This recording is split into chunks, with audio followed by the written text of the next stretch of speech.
Hello అండి, welcome back to my channel. అరటికాయని ఉడకబెట్టి ఫ్రై చేయండి, చాలా బాగుంటుంది. ఇది పాతకాల పద్ధతి.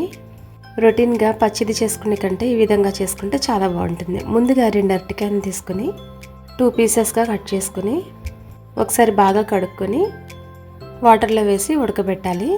ఉడికిందా లేదా అని తెలియడానికి ఫోర్క్ని కానీ నైఫ్ని కానీ పెట్టి చూస్తే తెలుస్తుందండి. ఇలా ఉడికిన అరటికాయ ముక్కలను తీసుకొని అవి చల్లారిన తర్వాత దానికి ఉన్న పీల్ని తీసేసుకోవాలి. అన్నిటికీ ఈ విధంగా తీసేసుకున్న తర్వాత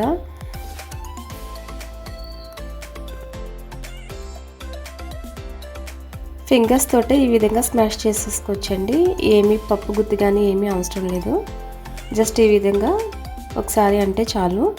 ఇందులోకి కొద్దిగా పసుపు, ఉప్పు, 2 స్పూన్ల కారం, నేను ఎండు కొబ్బరిని వేస్తున్నాను. మీ దగ్గర పచ్చి కొబ్బరి ఉన్నా కూడా వేసుకోవచ్చు. కొంచెం ధనియాల పొడి, జీలకర్ర పొడి వేసి బాగా కలుపుకోవాలి. తర్వాత స్టవ్ మీద ప్యాన్ పెట్టుకుని కొద్దిగా ఆయిల్ వేసుకుని అందులో ఆవాలు, జీలకర్ర, ఎండుమిర్చి, శనగపప్పు, మినపప్పు, దంచిన వెల్లుల్లి, కొద్దిగా కరివేపాకు వేసి బాగా ఫ్రై చేసుకోవాలి. ఇవి దూరగా ఫ్రై అయిన తర్వాత కలిపి పెట్టుకున్న అరటికాయ మిశ్రమాన్ని ఇందులోకి వేసి ఒకసారి బాగా కలుపుకొని మూత పెట్టుకొని 5 to 7 minutes అట్లా ఆ విధంగా వేగేంత వరకు కూడా వేగించుకోండి. ఎక్కువ టైం పట్టదు, ఆల్రెడీ ఉడకబెట్టుకున్నాం కాబట్టి.